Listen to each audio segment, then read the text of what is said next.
have been conclusively, utterly discredited. But I'll deal with the remaining claim. Is it moral? Again, I can only do Christianity this evening. Is it moral to believe that your sins, yours and mine, ladies and gentlemen, brothers and sisters, can be forgiven by the punishment of another person? Is it ethical to believe that? I would submit that the doctrine of vicarious redemption by human sacrifice is utterly immoral. I might, if I wished, if I knew any of you, or you were my friends, or even if I didn't know you, but I just loved the idea of you. Compulsory love is another sickly element of Christianity, by the way. But suppose I could say, look, you're in debt, I've just made a lot of money out of a God-bashing book. I'll pay your debts for you. Maybe you'll pay me back someday, but for now I can get you out of trouble. I could say, if I really loved someone who'd been sentenced to prison, if I could find a way of saying I'd serve your sentence, I'd try and do it. I could do what Sidney Carton does in A Tale of Two Cities, if you like.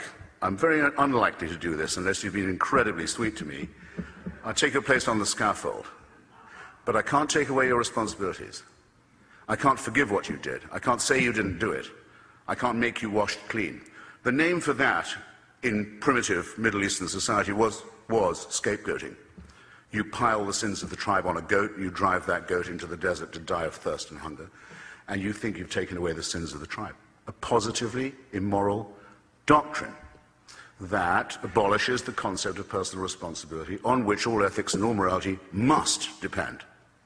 It has a further implication. I'm told that I have to have a share in this human sacrifice, even though it took place long before I was born. I had no say in it happening. I wasn't consulted about it. Had I been present, I would have been bound to do my best to stop the public torture and execution of an eccentric preacher. I would do the same even now. No, I'm implicated in it. I myself drove in the nails. I was present at Calvary. It confirms the original filthy sin in which I was conceived and born, the sin of Adam in Genesis. Again, this may sound a mad belief, but it is the Christian belief. Well, it's here that we find something very sinister about monotheism and about religious practice in general. It is incipiently, at least, and I think often explicitly, totalitarian. I have no say in this. I am born under a celestial dictatorship which I could not have had any hand in choosing. I don't put myself under its government. I am told that it can watch me while I sleep. I'm told that it can convict me of, here's the definition of totalitarianism, thought crime. For what I think, I may be convicted and condemned. And that if I commit a right action, it's only to evade this punishment. And if I commit a wrong action, I'm going to be caught up not just with punishment in life for what I've done, which often follows axiomatically, but even after I'm dead. In the Old Testament, gruesome as it is, recommending as it is of genocide, racism, tribalism, slavery, genital mutilation, the displacement and destruction of others, terrible as the Old Testament gods are, they don't promise to punish the dead. There's no talk of torturing you after the earth has closed over the Amalekites. Only till when gentle Jesus, meek and mild, makes his appearance, are those who won't accept the message told they must depart into everlasting fire. Is this morality? Is this ethics? I submit, not only is it not only does it come with the false promise of vicarious redemption, but it is the origin of the totalitarian principle which has been such a burden and shame to our species for so long. I further think that it undermines us in our most essential integrity. It dissolves our obligation to live and witness in truth. Which of us would say that we would believe something because it might cheer us up, or tell our children that something was true because it might dry their eyes? Which of us indulges in wishful thinking, who really cares about the pursuit of truth at all costs and at all hazards? Can it not be said, do you not in fact hear it said repeatedly about religion and by the religious themselves that, well, it may not be really true, the stories may be fairy tales, the history may be dubious, but it provides consolation? Can anyone hear themselves saying this or have it said of them without some kind of embarrassment without the concession that thinking here is directly wishful. That yes, it would be nice if you could throw your sins and your responsibilities on someone else and have them dissolved, but it's not true, and it's not morally sound. And that's the second ground of my indictment. Michael, you will tell me when I'm trespassing on the time of Dr. Mcgrath, won't you? On our integrity, our basic integrity, knowing right from wrong and being able to choose a right action over a wrong one, I think one must repudiate the claim that one doesn't have this moral discrimination innately, that no, it must come only from the agency of a celestial dictatorship, which one must love and simultaneously fear. What is it like? I've never tried it. I've never been a cleric. What is it like to lie to children for a living and tell them that they have an authority that they must love, compulsory love, what a grotesque idea, and be terrified of at the same time? What's that like, I want to know? And that we don't have an innate sense of right and wrong. The children don't have an innate sense of fairness and decency, which of course they do. What is it like? I can personalize it to this extent.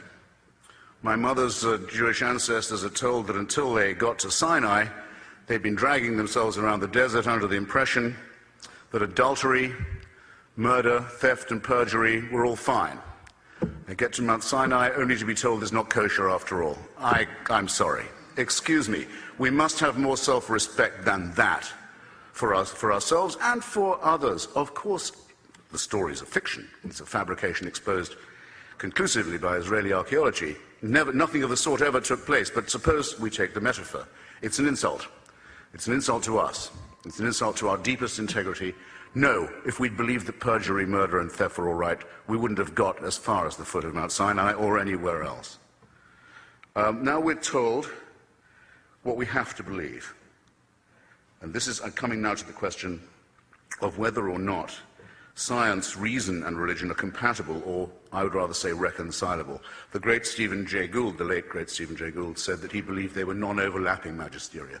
You can be both a believer and a person of faith. Sitting in front of me is a very distinguished, extremely distinguished scholar, Francis Collins, helped us to unlock the Human Genome Project, who is himself a believer. I'd love to hear from him. I hope we will hear from him.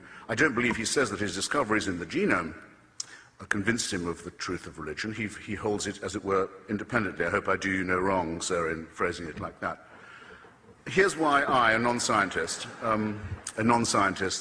will say that I think it's radically irreconcilable, I'd rather say, than incompatible. I've taken the best advice I can on how long Homo sapiens has been on the planet. Carl Sagan, Richard Dawkins, many others, and many discrepant views in theirs, reckon it's not more than 250,000 years, 250,000 years. It's not less either. I think it's roughly accepted. I think, sir, you wouldn't disagree. 100,000 is the lowest I've heard. And actually, I was about to say, again, not to sound too Jewish, I'll take 100,000. I only need 100,000. Call it 100. For 100,000 years, Homo sapiens was born, usually, well, not usually, but very often, dying in the process or killing its mother in the process. Life expectancy probably not much more than 20, 25 years. Dying probably of the teeth after that, very agonizingly, near to the brain as they are, or of hunger, or of microorganisms that they didn't know existed, or of events such as volcanic or tsunami or earthquake types that would have been wholly terrifying and mysterious, as well as some turf wars over women, land, property, food, other matters. You can fill in, imagine it for yourself, what the first few tens of thousands of years were like. And we like to think, learning a little bit in the process, and certainly having gods all the way, worshipping bears fairly early on, I can sort of see why. Sometimes worshipping other human beings, big mistake. I'm coming back to that if I have time. This and that and the other thing. But exponentially perhaps improving, though in some areas of the world very nearly completely dying out, and a bitter struggle all along. Call it 100,000 years. According to the Christian faith, heaven watches this with folded arms for 98,000 years and then decides it's time to intervene. And the best way of doing that would be a human sacrifice in primitive Palestine, where the news would take so long to spread that it still hasn't penetrated very large parts of the world.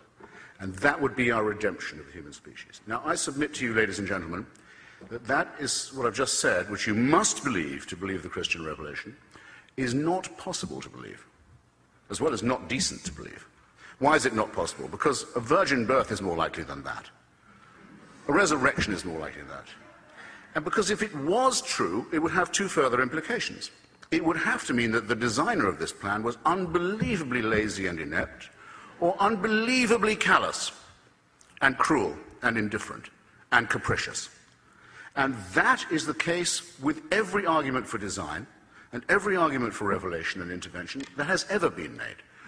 But it's now conclusively so because of the superior knowledge that we've won for ourselves by an endless struggle to assert our reason, our science, our humanity, our extension of knowledge against the priests, against the rabbis, against the mullahs who've always wanted us to consider ourselves as made from dust or from a clot of blood, according to the Quran, or as the Jews are supposed to pray every morning, at least not female or Gentile. And here's my final point, because I think it's coming to it. The final insult that religion delivers to us, the final poison it injects into our system. It appeals both to our meanness, our self-centeredness, and our solipsism, and to our masochism. In other words, it's sadomasochistic. I'll put it like this. You're a clot of blood, you're a piece of mud, you're lucky to be alive. God fashioned you for his convenience, even though you're born in filth and sin. And even though every religion that's ever been is distinguished principally by the idea that we should be disgusted by our own sexuality. Name me a religion that does not play upon that fact. So you're lucky to be here, originally sinful and covered in shame and filth as you are. You're a wretched creature. But take heart. The universe is designed with you in mind. And heaven has a plan for you. Ladies and gentlemen, I close by saying, I can't believe there is a thinking person here who does not realize that our species would begin to grow to something like its full height if it left this childishness behind, if it emancipated itself from this sinister, childish nonsense. And I now commit you to the good Dr. Mcgrath. Thank you.